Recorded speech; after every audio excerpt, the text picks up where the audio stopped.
Gridiron Grinder! Hut hut hike! We go. All right, party people. It is Wednesday night, Gridiron Grinder time. I'm Ryan. With me, as always, is my buddy James. Just a couple of dudes hanging out, talking about what's going on in the NFL each week. For tonight, we're going to give you guys our super early, or you could even say post-draft, if you will, power rankings. Typically around this time of year, we try to squeeze this in just to say that, okay, now that we got through free agency and the draft and all the coaching changes and, the majority of trades and things like that, it seems like the dust has settled. Here's kind of how we're feeling about teams before we get into basically the preseason. And then, obviously we'll do like a final run of these as we go into week one and start making our game picks. But with all that being said, how's it going over there tonight, James? It's going good. How's it going with you? Not too shabby, man. I'm down at Ford Field having my little press conference here, my man. Yeah, I dressed up for it, as you can tell. I got the Bill Belichick formal wear on, except it's a little warmer. I don't need the hoodie. So, yeah, you're like, okay, shut up, dude. Yeah, you got your press conference going on. La-ti-da. Lucky you. Hey, well, you're hanging out at, I don't know, the 49ers Stadium or something? Yeah, 49ers Stadium. Because when I initially did this, I was telling you like right before, we're a little bit behind because I had an error in my formula, and I had San Francisco at number 1, but I fixed that error, and so that's where I was going. But I fixed that error, and it changed it a little bit. Gotcha. All right. Well, it's kind of late to hop a plane somewhere else, isn't it? Yeah. So. Exactly. So. Yeah. All right. Well, so for my power rankings, what I'm going to do, James, is I'm just going to tell you my methodology. And then as we go through, we kind of do 5 teams at a time, back and forth all the way down. I'm probably not going to get like too nitty gritty with why I got teams where I got them, because the methodology sort of just like funnels all that information into a final ranking. And then once we get into the weeks, week 1, week 2, whatever, where they start winning and losing, and we really get to see, this guy's better than advertised or worse than advertised, or so-and-so gets hurt, or they got a coaching issue or whatever. Obviously, those things then change, and it's easier to talk about sort of on a tactical basis. But like right now, we've kind of covered all the main offseason moves, the draft picks, the coaching changes. And so I'm just going to kind of say, hey, based on this, I think they're either up or down in their rating from, here. And so I got them at this level or whatever, and sort of leave it at that, if that makes sense, right? No, that makes complete sense. I took a little more analytical approach to it. Sure. So we did our way too early record predictions 2 weeks ago. Yep. And so I took those records, I input that into my model that I'm building for this coming regular season, computed the strength of schedule and strength of victory, and then had my model calculate out a power, which in the power ranking, the power score is going to go into my game predictions. So I took that. Some surprises in here, but like looking at it, I can see why those why those surprises occurred, just kind of glancing down the list. But I was surprised some teams higher than I would think, some teams lower than I would think based on the record that I predicted. So okay, I gotcha. And yeah, when we did our super early record predictions, my power rankings were helping to drive some of that, right? And so, I guess just to shed some more light on mine, what I did is I found a site which I liked, which basically took all of the Madden player ratings at the end of last season, and they adjusted all the team rosters for all of the off-season moves. From that point, I took a baseline team rating and I either juiced it up or down based on what kind of coaching staff changes they made and how good of a draft I thought they had. And that gave me a final power ranking. And then I used that to drive my wins and losses when we went through the schedule. And so, we almost could have done this show before that, but the way we got to it this year, it ends up being after. But either way, that was my methodology. And so I think it, was analytical like yours, but just a different way of skinning that cat, if that makes sense. Yeah, and I did put a little bit of a check figure in there based on the Vegas over under, what Yeah. Vegas was saying their win total was. I put that in there, like if I was way off, because a lot of the teams, like the lowest I saw for Vegas was like 4.5, and I had a lot of teams at 2. So Yeah. I put a little bit of a check in there for that, to just a little bit of a modifier, like a 0.2 modifier for multiplier of the Vegas win-loss total. Gotcha. Okay. All right. Well, hey, do you want to kick us off with your 1 through 5, my man? All right. So coming in at number 1, I have the Rams. I have them going 11-6, but based on how my power rankings calculated out, and it's also assuming that offense rank, defense rank, because I'm using offensive rank, defensive rank, and point differential. Those are all even in there.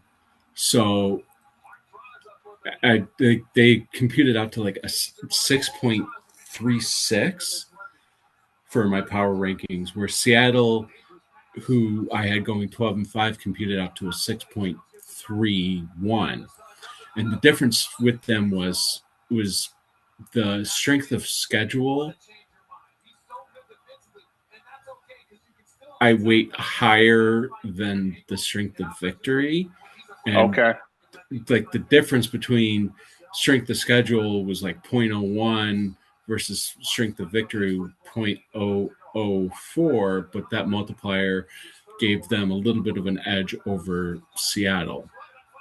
Then I had Philadelphia at 3, which was 6.01, which starts to drop off a little bit. And those are the only ones that I had in the 6 range. Next one was Kansas City, who was a 5.95. I think Kansas City is going to have another good year. Surprise, surprise. But yeah, I mean, they have a tough schedule. They have, based on my ranking or my records, they have like the 5th or 6th toughest schedule, but their strength of victory is down more in the middle range. And then the first surprise was Dallas came in at 5. I have them going 9-8, but their strength of schedule, strength of victory was up there in the range, especially strength of victory. Strength of victory for them was like the 2nd or 3rd highest, and they came in at a 5.92. Okay, I gotcha. All right, so on my end, my team rankings or ratings are out of 100, and at the top, I've got the Denver Broncos, and so Denver, like I said, based off of sort of like my Madden player and team ratings at the end of last year, then the coaching changes and the draft changes, they actually did not get a boost up or down for coaching because not a lot changed there. They also didn't get a boost up or down for the draft. I thought it was okay, but it wasn't spectacular in my opinion. But their team was already rock solid. They just got snake bitten with that Bo Nix injury and whatever else that maybe derailed their Super Bowl aspirations. But either way, they came in at 91, which is 3 spots higher than where they finished in my final power rankings at the end of last year. The number 2 team I had on here is the Los Angeles Rams with a 90 rating. And the Rams, they were originally an 89, and I actually had them dropping by 1 after the draft. But then they made the Myles Garrett trade, which I gave them a 2-point bump. So that put them into 90. That goes up to either a 91 or a 92 if Aaron Donald comes out of retirement, which I'm sure you're hearing all those crazy rumors now. And him posting a workout video on Monday and whatever else. So his wife joined the conversation with just a 3-word tweet. Y'all are hilarious. Okay. So, but I wouldn't be surprised. Yeah, crazier things have happened, right? And so anyhow, the Rams moved up 5 spots from where they finished my power rankings last year. At 3, I've got the Eagles with an 89 rating. And the Eagles, they basically, let's see, they finished last year with a 90. Coaching didn't change a ton. The draft, I gave them a 1-spot bump. But then with the A.J. Brown trade, they got dinged 2. And so that's how they ended up at an 89, which is still 7 spots higher than where they finished last season. But either way, they're 3rd. Then at 4, I've got Baltimore with an 88. They moved up 9 spots from last year. And at 5, I've got Detroit at an 88. They moved up 13 spots. But some of their move being so drastic is that because they missed the playoffs, I had to really push them down hard on my board last year. And so they're just climbing back up. And I think part of this is maybe some hopefulness that the offensive line is going to get them on the right track to being a powerhouse again. And so that rounds out my top 5, my man. All right. So for me, I have at number 6, I have Buffalo. They came out with a 5.82, so like a full point behind Dallas, or a full point 1 behind Dallas. Even though I have them going 14-3, their Vegas total I found was only 10.5, which dropped them, and they have a weaker schedule and weaker strength of victory. Then I have San Francisco, who came in at 4.81, very close with Buffalo. Their strength of schedule, strength of victory is down there, is based on my calculations. Then I have the Chargers, who are at 5.78. They have a decently hard schedule, but their strength of victory, based on my predictions, was quite low. Actually, it was only a 0.42. Okay. versus some of the other teams, like you're looking at 4.8, 4.9 on a lot of the teams ahead of them. Then the Ravens, who I had at 9-8, this one kind of surprised me a little bit because their strength of victory, based on my calculations, is quite low. Okay. Their strength of victory is 0.366. Gotcha. But their strength of schedule is somewhat higher, so that's probably where they got the boost. But they came in at a 5.77. And then rounding out the top 10, I have the Packers, who again have a lower strength of victory, of 0.38, which I'll get to when I get to 11. At 11, the strength of victory is 0.51.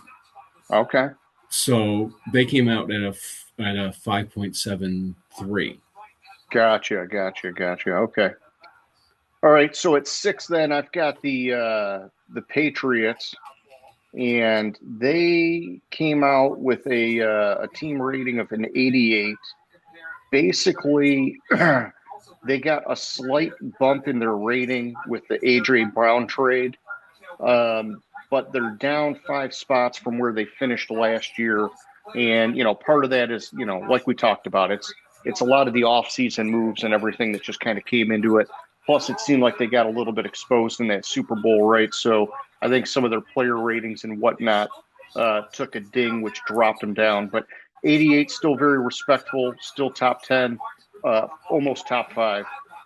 It's 7. I've got Houston with an 87 rating, which is almost exactly where they finished last year. They were 1 spot higher at the end of the year, but I'm expecting them to have a solid season.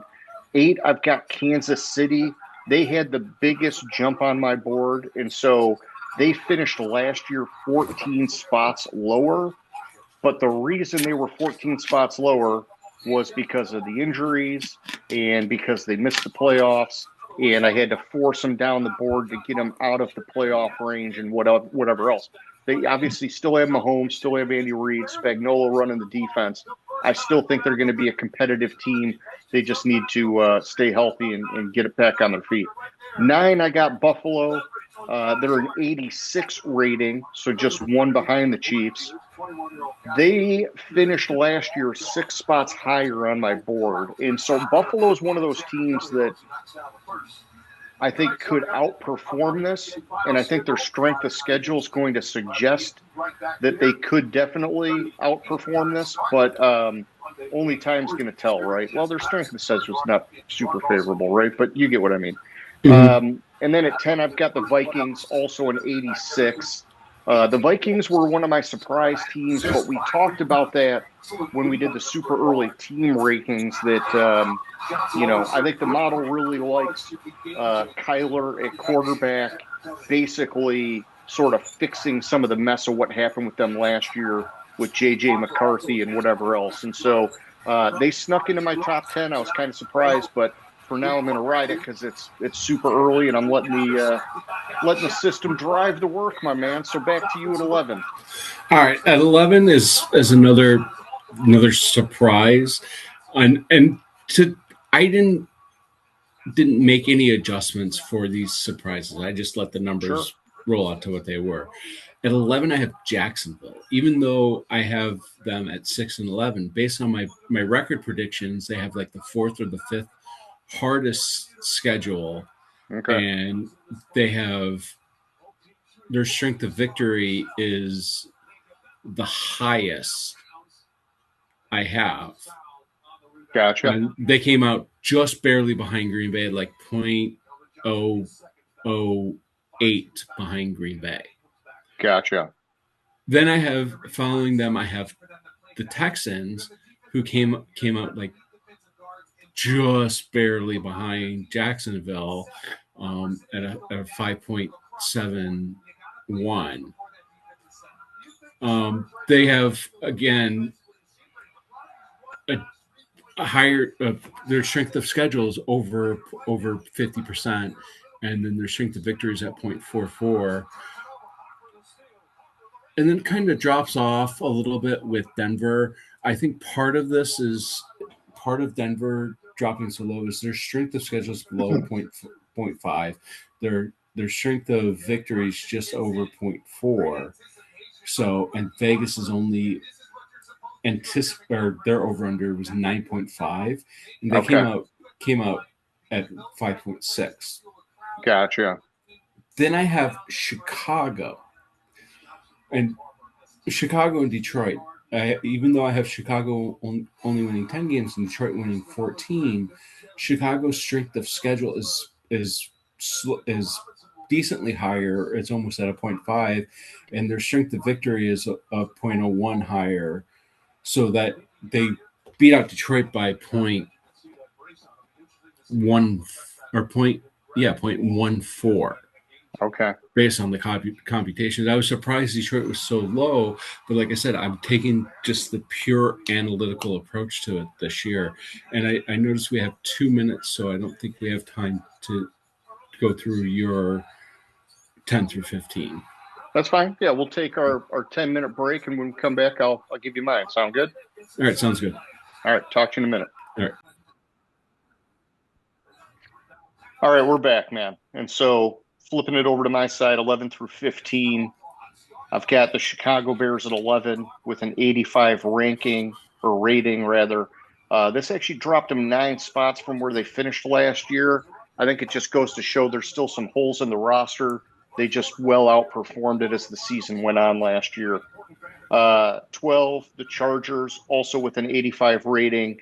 They slid 3 spots from where they finished last year. Not bad. I actually really like the Mike McDaniel hiring and think that they're a team probably on the way up. It just, I seem to always be bullish on the Chargers, and it kind of doesn't work out that way, right? Or at least come playoff time, anyhow. At 13, I've got the Seahawks. They were a big shocker for me that they were this far down in my model. They finished 8 spots higher in the final power rankings last year, which goes to show that they're better coached than maybe what the talent on the roster says. And so, I would try to not let this fool anybody. They are still a great team. Obviously, they just won the freaking Super Bowl. So, and then 14, Tampa Bay, they had an 85 rating, moved them up 2 spots from where they closed out last year. I like Tampa Bay. I like their roster. They're a team that's streaky, right? Sometimes they play what seems to be better opponents strong, and then sometimes they play what seems to be inferior opponents weak. And so, this is probably an appropriate spot for me to start with Tampa Bay anyhow. And then at 15, I've got Pittsburgh. Man, I'm not a big McCarthy fan. I'm not a big Rodgers fan, especially at this stage of his career. But, this is what it spit out, and it's basically middle of the pack, so I'm not going to balk too much at it, man. Yeah. So speaking of Pittsburgh, I've right here, these next three were a huge surprise to me. At 16, I have Pittsburgh, even though I have them going 7-10. They have a decent strength of schedule, decent strength of victory. They came out just ahead of the Washington Commanders, who I have going 8-9, based on strength of schedule, strength of victory as well. And then at 18, I have the Giants. Okay. Who I have going 5-12, but they have a decently hard schedule this year, and the teams I have been beating is a decent strength of victory. Then 19, I have the Bengals at 10-7. They have a weaker schedule, a weaker strength of victory, which is what made drop. I have them right around the win total that Vegas had, so I guess they're there. And then at 20, even though they were in the Super Bowl last year, I have the Patriots. Vegas is only expecting them to win 7.5 games this year.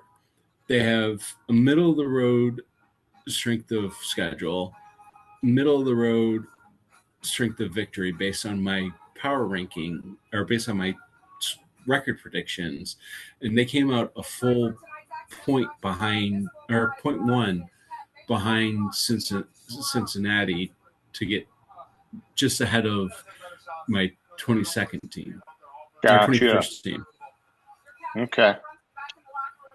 All right, so kicking it to my side at 16, I've got San Francisco with an 84 rating. This has them 4 spots lower than where they finished last year. Decently lower than where you got them, and I would love to see them outperform this for sure. I'm a big 49ers fan. So 17, I've got Dallas with an 83 rating, finishing 6 spots higher than where they finished last season. Dallas, I think, has the potential to surprise, which obviously you're picking up on.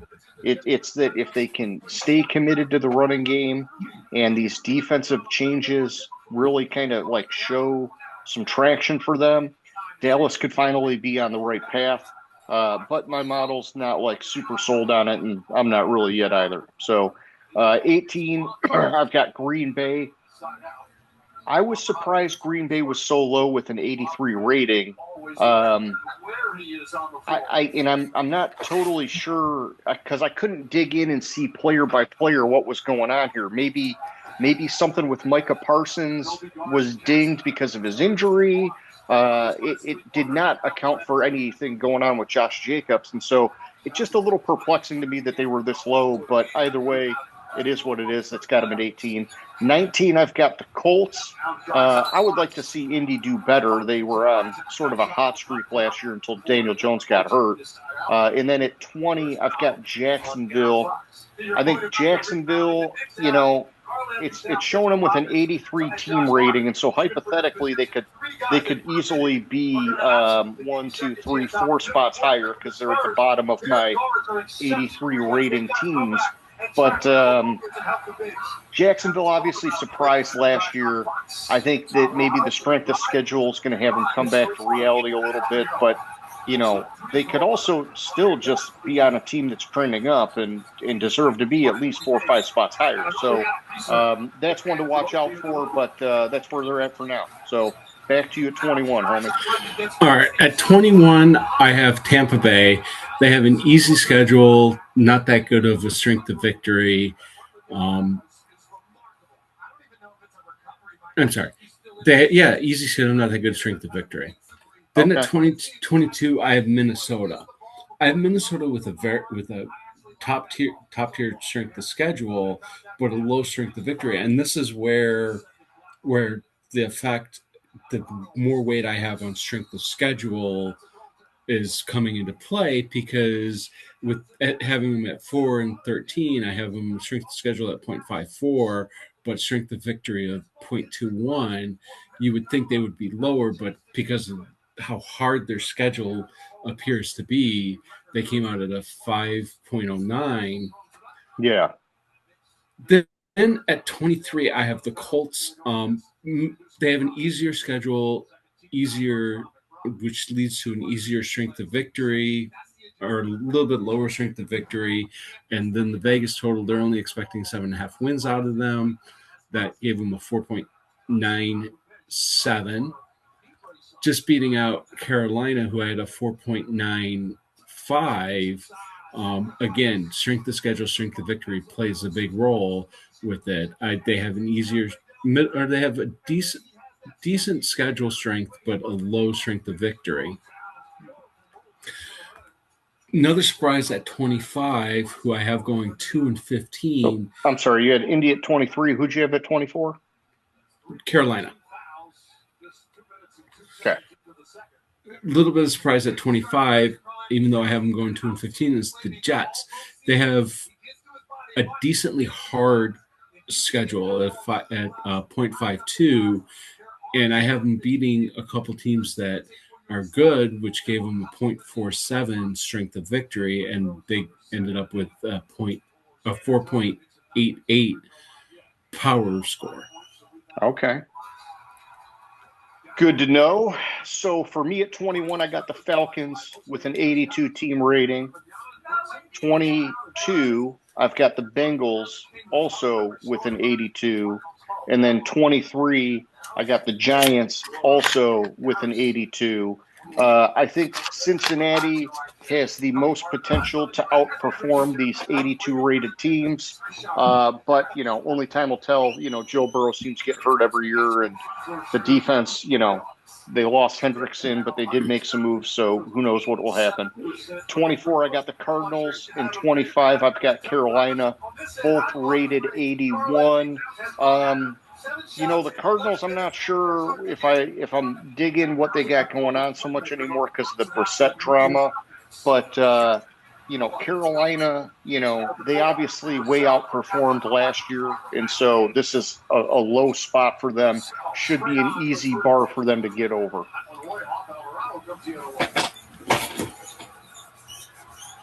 And that was 26, my man. All right, I missed the number. I miscounted. My brain it's all good. Fried. 26. I have the Titans. They came out just barely behind the Jets with a 6 and 11 record, strength of schedule at 0.478, and a strength of victory at 0.4. So so that the strength of schedule and kind of propped them up, inflated them a little bit. They probably would have been lower. Maybe it's about right for them actually.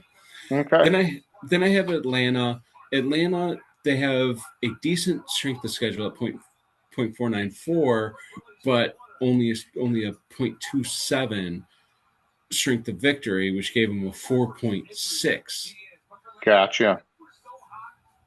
Then I have Arizona, and Arizona, I think Arizona is propped up by their strength of schedule because aside from Miami, which we'll get to later, everybody below them has a lower strength of schedule, and it's hit and miss with the strength of victory. But they came out at a 4.62 in my power score. I'm sorry, Arizona came out at a 4.54 in my power score. Sorry, my eyes misaligned. Then I have the Saints at 2-5. I can't really explain this one that much, why they're not lower, because strength of schedule for the teams below them, the 2-5 teams I have below them, is higher, but their strength of victory, that's fine. Their strength of victory is almost double the 2-5 teams I have below them. They came out at a 4.41. And then at 30, I have the 5-12 Cleveland Browns. Their record's probably going to drop. I can tell you that once I dive into it a little further. I like the fact that they got what's his face back, Verse back in the trade, but you get rid of the defensive player of the year, your defense is going to suffer, and that's the only thing they had good going for them. They came out at a 4.27. And just barely above my next team. Should I do dumpster fire, or do you want to do dumpster fire next? Yeah, I'll do my 26 or 30, and then we'll both do dumpster fire. It's always fun to see the bottom of the barrel teams. All right, so at 26, I've got Cleveland, and they're an 81 rating. This actually ticked them down a little bit because of the Myles Garrett trade. I was surprised that they weren't lower, but I will say I have been hearing a lot of positive stuff out of Cleveland, and so maybe they'll be doing something that moves in the right direction. 27, I've got Miami with an 80 rating, and then 28, I've got Washington with an 80 rating. Miami, I kind of expected to be towards the bottom this year. Washington is one that I would like to dig into the team ratings and see what's going on here. I can only suspect that maybe the final ratings for Jaden Daniels really took a hit because of how much time he missed, and that probably drug the team rating down a lot. Otherwise, I thought Washington's state of the roster was moving in a more positive direction, but it is what it is. 29, I've got the Raiders with a 79 rating, and then at 30, I've got the Saints with a 78 rating. We obviously know the Saints can find a way to outperform it as they did last year, but the rating is still showing that the talent is deficient on that roster right now. And so, my man, why don't you give me the dumpster fire? All right, so dumpster fire for 31, I have the Raiders. They're really propped up because their Vegas total. I have them at 2-15. Their strength of victory is identical to my 32nd team. Their strength of schedule is slightly lower, so I think it's got to be the Vegas total that props them up a little bit. And then at 32, let me see something real quick. Sure. Yeah. So the Vegas total, that one game props them up substantially. The one game difference. 32, I have Miami. They have one of the toughest schedules, tied for the toughest schedule based on my my projections, and they have a very low strength of victory. More than half their roster, or more than half their salary caps being spent on other teams. Yeah. So So the Raiders, they came in at a 4.264, and then the Dolphins came in at a 4.255. Okay. And I double checked, and if I were to take out the um, if I were to take out the little check total with the Vegas wins, the Raiders would be below Miami. Gotcha. Okay. One of your inputs. I gotcha. All right. So my dumpster fire's kicking it off with the Tennessee Titans with a 77 rating, and then the New York Jets with a 76 rating. A ton of analysts are picking the Jets to be a surprise team to the upside this year, and so we shall see, right? But the Madden ratings plus my little offseason tweaks is still not very flattering for them. And Tennessee's still down there too. But, Tennessee's going to live and die based on what happens with Cam Ward's progression, I think, for the most part. Salah's going to coach up that defense and do what he can. But if Cam Ward plays like he did last year, they will be a bottom, I don't know, 3, bottom 5 team, whatever. And it's going to be the same with the Jets, man. If Aaron Glenn can't get the defense to actually get some turnovers and get some quarterback play out of Geno Smith or who, they're going to be problematic. But I will say this: I've heard a ton about the Jets and Cade Klubnik and how great he's been looking so far, which would be pretty cool. I mean, he was like the top quarterback prospect coming out of high school a few years ago, and lit it up the other year, and then basically played through a couple injuries this last year, and the stats took a hit. But he could end up being a steal for them in the draft if he's healthy, and who knows, So only time will tell. But they're starting the dumpster fire, and that's just the way the cookie crumbles, my man. Yeah, it is kind of how it crumbles. Interesting how diverse and how spread out, how different our power rankings are. We have some that are similar, but it's just how the methodology works on it. Yeah, and I think some of it is, you're factoring in strength of schedule and some other things and you're looking at their records for the year. See, for me, I'm trying to start without looking at the records for the year and say, do I think that this team is better than that team or vice versa? And then I let the schedule kind of play it out and let the records go where they may. But this is just like a, trying to make it as like non-biased, not looking at strength of schedule or anything, just saying, if this team played that team, I think this team's better, this team's worse, whatever else. And this is, like I said, this is all based off of, the Madden ratings, adjusting for off-season moves, and then me tweaking manually for coaching changes in the draft. And so as we get closer to week 1, I will be fine-tuning this with my own personal opinion because, it's like I said, I'm going to want to see, why is Washington so low? Did they ding Jaden Daniels? Why is Green Bay so low? Did they ding Micah Parsons because of the injury? Those are things that could shift a team by 2 or 3 points easily, and it totally flips some of these ratings, man.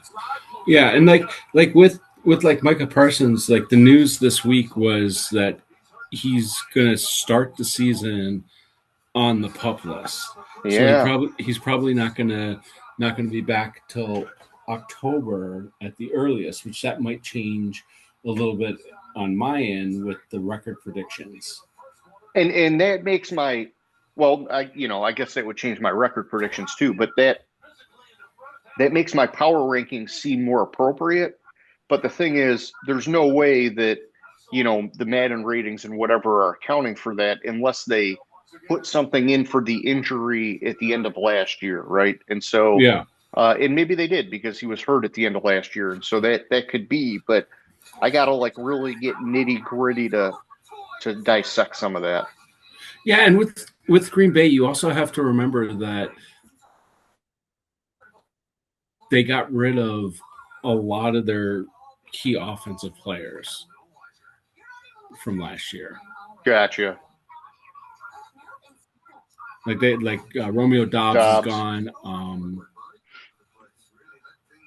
trying to think who else, but their roster this year's, so they still have Watson and Reed, but I mean they got rid of Dobbs. They got rid of some defensive players, so that could drop their roster rating down. Yeah, I gotcha. That's all good, my man. It's all good. All right, so we got plenty of time to figure out the topic for next week, but I guess in the meantime, you got any closing comments, concerns, questions? How LA went back to first of all, I wanted to look up and talk about, so AJ Brown, the trade with AJ Brown, like he was traded, like Philadelphia gave up. What did they give up for him?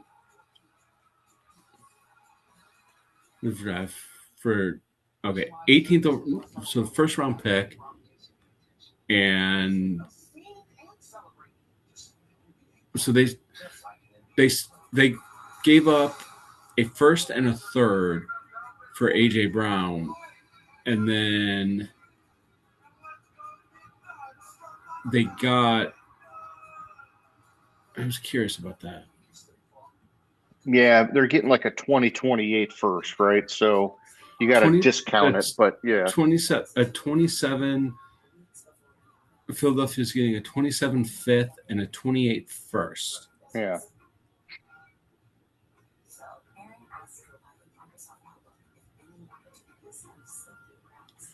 So I mean, I don't know if it's worth it.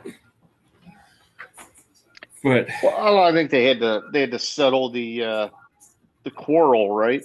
So, it's better to get something from them than have them pitch a fit and not play, and eventually sell them for peanuts or whatever. So I think they did fine. It just it's unfortunate that they couldn't find a way to reach some kind of harmony to keep them there, because they're better with him, and I think he's better with them to, in terms of, winning championships and having a legacy. But, I think he's thinking about himself statistically, and so off he goes. And maybe he'll get the stats in New England, but maybe he won't. The thing of it is, and it says a lot about Jalen Hurts, because what wide receivers do you hear bitching about when you have a stellar quarterback play? Name one wide receiver that's star wide receiver that's bitched about and pitched a fit that had a superb quarterback. I'm a big Jalen Hurts fan, man. When they won the Super Bowl the other year, he freaking carved it up. And so, I don't want to, and he carved it up. Come on. Devonta Smith played better than AJ Brown in that Super Bowl, man. I mean, and so, I just, I like Jalen Hurts. I would not discount him, but I hear what you're saying. No, I'm just saying like it's something weird though, because like 2 Super Bowls in a row against Kansas City, Jalen Hurts outplayed Mahomes. Yeah. And yet AJ Brown's being a little crybaby about it. Yeah. Jalen Hurts doesn't get the credit he deserves, in my opinion. And, so be it, man. Some of it could be that maybe he's not as vocal of a leader in the locker room as some of these other quarterbacks. I don't really know. But, when the game is on the line and you need somebody to be pretty freaking clutch, he is pretty freaking clutch. Yeah. And and I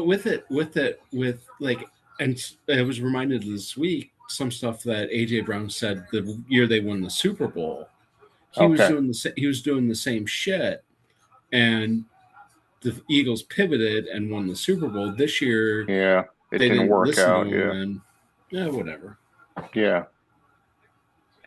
Well, the year they won the Super Bowl, Saquon was tearing it up too, and that helped sort of take the pressure off of Jalen Hurts until Super Bowl came around, and then it was like, oh, well, you guys are probably game planning for Saquon, so we're just going to carve you up through the air. And they did. So, which I'm fine with, man. I think that because he can run well and he can pass well, and you got the Philly tush push, he is a very solid, unique quarterback. I would put him in and I gotta say, a poor man's kind of Josh Allen sort of level, right? Mm-hmm. Because of the multifaceted approach, the running, the passing, and the tush push being very unique. But he will never get Josh Allen like credit, right? Yeah. And he's probably never going to have Josh Allen like stats, but he's not going to be asked to throw the ball and run the ball like Josh Allen is. Exactly. So I mean, we'll see. I don't think some people they two sides of the coins. One is subtraction. One it's addition by subtraction. I think it's Yeah. somewhere in between them. Like Yeah. it'll be a more harmonious team, but I think they lost a lot of talent with getting rid of AJ Brown. No, I hear you, man. And, I think that, to me, I think the story is going to be more about their defensive secondary and their running game. And I think they threw some darts to correct the defensive secondary. The running game's still going to depend all on Saquon. And we've seen this with Saquon throughout his career, right? Look good his rookie year, and then mediocre until he's in a contract year. Looks good again, goes to Philly, lights it up, and then boom, he's mediocre last year. And it's like, okay, if Saquon can stay at that top tier kind of level, then a lot of things change with that offense. If he's just average, then he's not the running back for them, because we've seen Philly with Sirianni and Peterson and even Andy Reid be able to have success running back by committees with Philly. But if you're forced to make Saquon the premier guy, he needs to be a premier guy. No, exactly. So time we shall see. Yeah, time will tell. All right. Well, I'll close this off here, and if you want to keep hanging out, we can hang out. Otherwise, we'll talk about it in a minute. Sound good? All right, sounds good. All right, party people. Catch you later. Gridiron Grinder. Hut hut hike.